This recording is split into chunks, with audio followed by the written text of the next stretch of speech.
Destiny Academy and barsiisaa Nagaasaa Galaanaadha.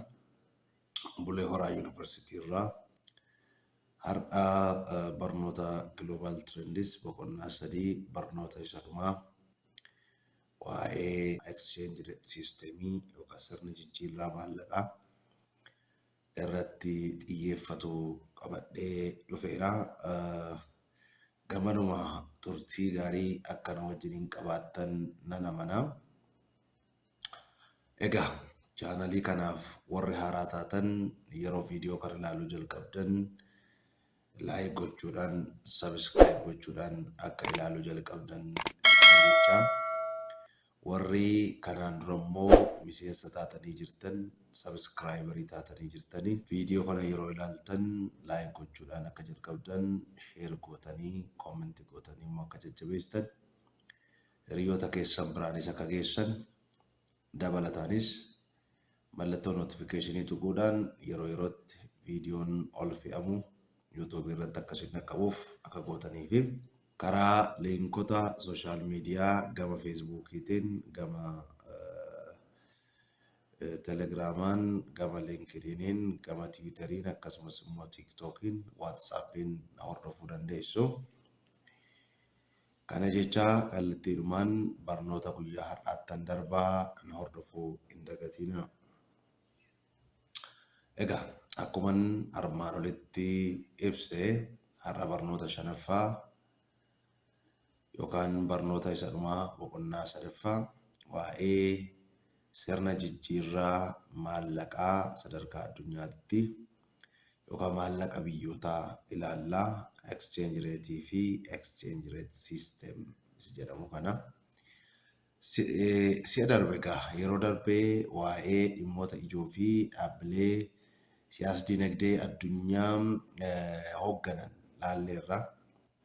Waa'ee dhaabbata daldala addunyaa, baankii addunyaa fi akkasumas dhaabbata maallaqa addunyaa ilaallee gahee isaan siyaasa dinagdee addunyaa keessatti taphatan sana laalleerra. Hubannoo gahaa argattaniittu jedheen abdii qabaa.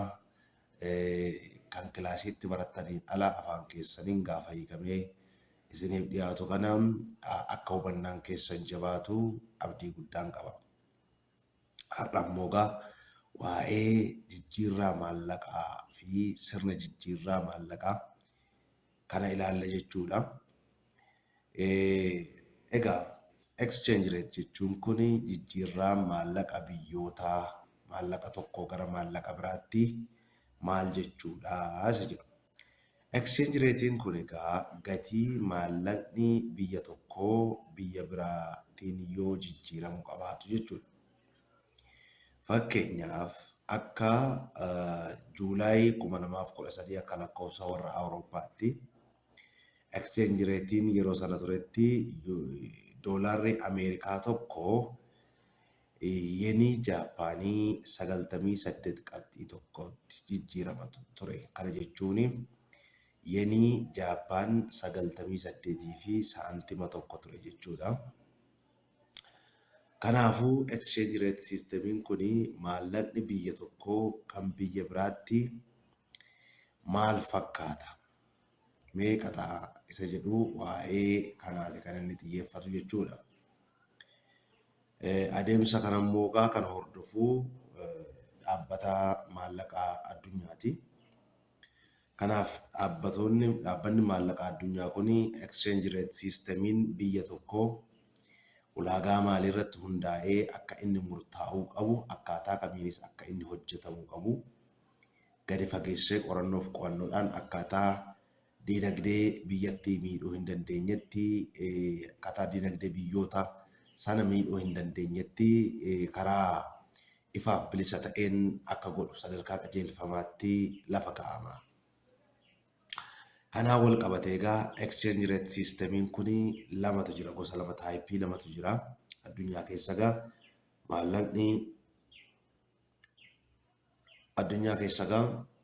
maallaqni biyyootaa karaa lamaan waliin jijjiirama.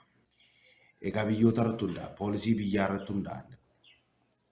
Inni tokko fixed exchange rate systemiidha. Inni kun jijjiirraa maallaqaa dhaabbataa jechuudha. akkaataa fixed exchange rate systemii kanatti gatiin maallaqa biyya tokkoo maallaqa biyya biraatti yookaan karansii biyya biraatti yookaan basket of currencytti fixed ta'ee jechuudha. Kana jechuun doolaarri Ameerikaa tokko birrii Itoophiyaa 50tti akka jijjiiramu jedhamee fixed ta'eera taanaani dhaabbataa murtaa'eera taanaani sanuma hin dabalu jechuudha. Achuma dhaabbata. Birruma 50 sana ta'a jechuudha. Yoommoo paawundiin biyya Biriteen tokko birrii Itoophiyaa 60tti fixed ta'ee dhaabbataa ta'e murteeffame maallaquma sanaan tura jechuudha. Inni kun egaa fixed exchange rate system jechuudha. Floated miti hin jijjiiramu yeroodhaa gara yerootti. Fixed ta'a jechuudha. Inni kan biraan immoo floating exchange rate systemidha. Floating kun hin jijjiirama yeroodhaa gara yerootti hin jijjiirama. Sababiin inni itti jijjiiramu immoo gatiin maallaqaa yookaan karansii biyya tokkoo kan inni murtaa'u iddoo kanatti supply fi money supply fi demand irratti hundaa'a. Kana jechuun dhiyeessiin doolaaraa biyya tokkoo keessatti baay'inaan jira ta'ee gatiinsaa gadi bu'a fakkeenyaa fi dimaandiin high yoo ta'e immoo gatiinsaa ni dabala jechuudha. Gabaatu murteessa. Gabaa maallaqa sanaatu murteessaa jechuudha. Dimaandiin high yoo ta'e exchange rate systemiin ni ka'a ni dabala. Dimaandiin low yoo ta'e supplying high ta'e immoo exchange rate systemiin gatiin doolaara tokko gadi hir'isa jechuudha. Kanaaf maarkeetiin murteessa isa kana. Demand and supply murteessaadha. Egaa floating rate systemii keessatti qaamni mootummaas ta'e akkasumas aktoroonni biraa exchange rate systemii keessatti vaaliyuu maallaqa kanaa karaa naan maarkeet hin taane karaa siyaasaatiin dhiibbaa irratti gochuu yookaan jijjiiruu hin danda'ani. Haala egaa jijjiirraa maallaqaa biyyootaa kan immoo kan haala mijeessu dhaabbata maallaqaa addunyaa yoo ta'u, waan kana exchange rate systemii kana gavarni godha akkasumas immoo haala mijeessaa jechuudha. Poolisii fi haala ittiin to'atan baasa. Haa ta'u malee egaa IMF'n kun hojii neutiraal ta'e bilisa ta'e walaba ta'e hojjeta jedhamee haa yaadamu iyyuu malee ejjennoo isaatiin haala hojii isaatiin akkuma armaan dura barnoota arfaffaa keessatti ilaallee turre kallattii garaagaraatiin hojii gara warra gurguddootaa kana biyyoota guddatanii kanarratti xiyyeeffachuudhaan poolisii isaanii, ilaalcha isaanii fi siyaasa isaanii giddu galeessa godhachuudhaan akka inni dhiibbaa warra guddatan irra jiran irratti gaggeessaa jiru lafa kaa'u qorattoonni. Keessumaa akkana jedhu. IMF'n kun fedhii fi akkasumas aangoo United States of America kana bakka bu'uudhaaf argisiisuudhaaf akka inni dhaabbate dubbatu. Kan biraan immoo biyyoota kaapitaala ta'an gurguddoo biyyoota guddataniif akka inni fedhii isaanii biyyoota guddina irra jiran biyyoota hiyyeeyyii fi ikoonomiin isaanii dadhabaa ta'e irratti akka isaan dhiibbaa gaggeessanii kan isaan lafa kaa'anii.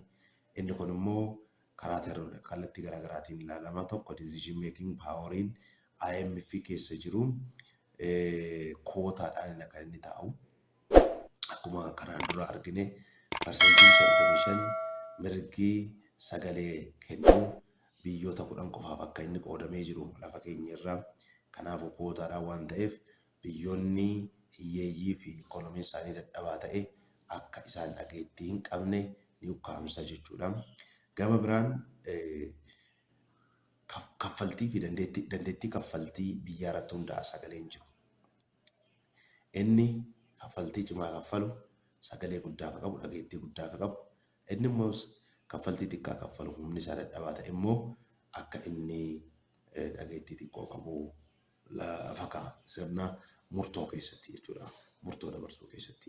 Kanaafuu IMF'n kan warra guddataniif biyyoota kaapitaalistootaaf intarestii isaanii eeguudhaaf aangoo isaanii fi fedhii isaanii galmaan ga'uudhaaf dhaabbatedha jedhanii warri ceephaan jiru kallattii kanaa jechuudha.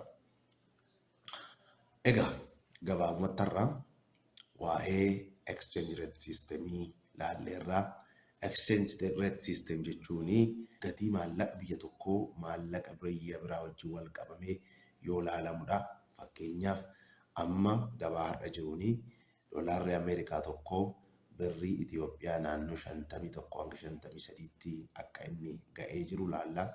Inni kunis immoo bifa lamaan akka gaggeeffamu tokko dhaabbataa karaa ta'een inni biraa immoo jijjiiramaa karaa ta'een akka ta'e lafa keenyarra jechuudha. Isa dhaabbataa keessatti mootummaan akka inni qooda fudhatuu fi akka inni haala hundumaa sana keessatti gahee guddaa taphatu argina. Isa jijjiiramaa sana ta'e keessatti immoo karaa gabaa hin taaneen karaa aadaa fi adeemsa gabaa hin hordofne mootummaan gidduu seenuu akkasumas qaamni biraa gidduu seenuu akka hin dandeenye sana ilaalleerra. Egaa bulchiinsa exchange rate system kana sadarkaa addunyaatti kan bulchu IMF akka inni ta'e dhaabbata maallaqa addunyaa akka ta'ee fi yeroo baay'ee dhaabbanni maallaqa addunyaa kun fedhii biyyoota guddatanii kanaa tarkaanfachiisuudhaan intarestii isaanii fedha isaanii bakka bu'uudhaan akka inni biyyoota guddinarra jiranitti hiyyeeyyii irratti dhiibbaa uumuu argina. Inni kunis immoo exchange rate systemii keessatti akka biyyoonni guddatan sagaleen isaanii ol ka'ee dhaga'amu, warri immoo guddinarra jiran warri hiyyeeyyiin immoo murtoo kennuu irratti sagaleen isaanii akka inni ukkaanfamu taasifameera jedhama. Kanaaf kallattii kanaan kan dhaabbanni maallaqa addunyaa ittiin ceephaa'amu jechuudha. Gabaabaadhumatti barnoonni keenya har'aa kana fakkaata. Yoo gaaffii qabaattan karaa koomentiitiin akka isin na gaafattan barreessitan isin qaabsisa. Kana jechaa ammas irra deebi'ee kana isiniin jedhu laayik godhaa, sheer godhaa, koomentii godhaa, sabiskiraayib gochuudhaan miseensa ta'a. Notifikashin batanii sana cuqaasuudhaan immoo yeroo yerootti akka viidiyoon hojjetamee yuutuubii irratti fe'amu isin qaqqabuu fi akka isin cuqaastan kabajaan isin gaafadha. Sanyii akkaadaamiin kan keessanii bira dhaabbadha. Sanyii akkaadaamii deeggara hiriyoota keessan biraan ga'a. Namoonni haa fayyadamanii, ijoolleen keenya haa fayyadamanii, ijoolleen keenya haa baratanii. Afaan isaaniitiin barachuun hubannaa gadi fagaataa akka inni kennuu fi nan amanaa. Nagaan turaa, barnoota biraan haga deemnee wal arginutti.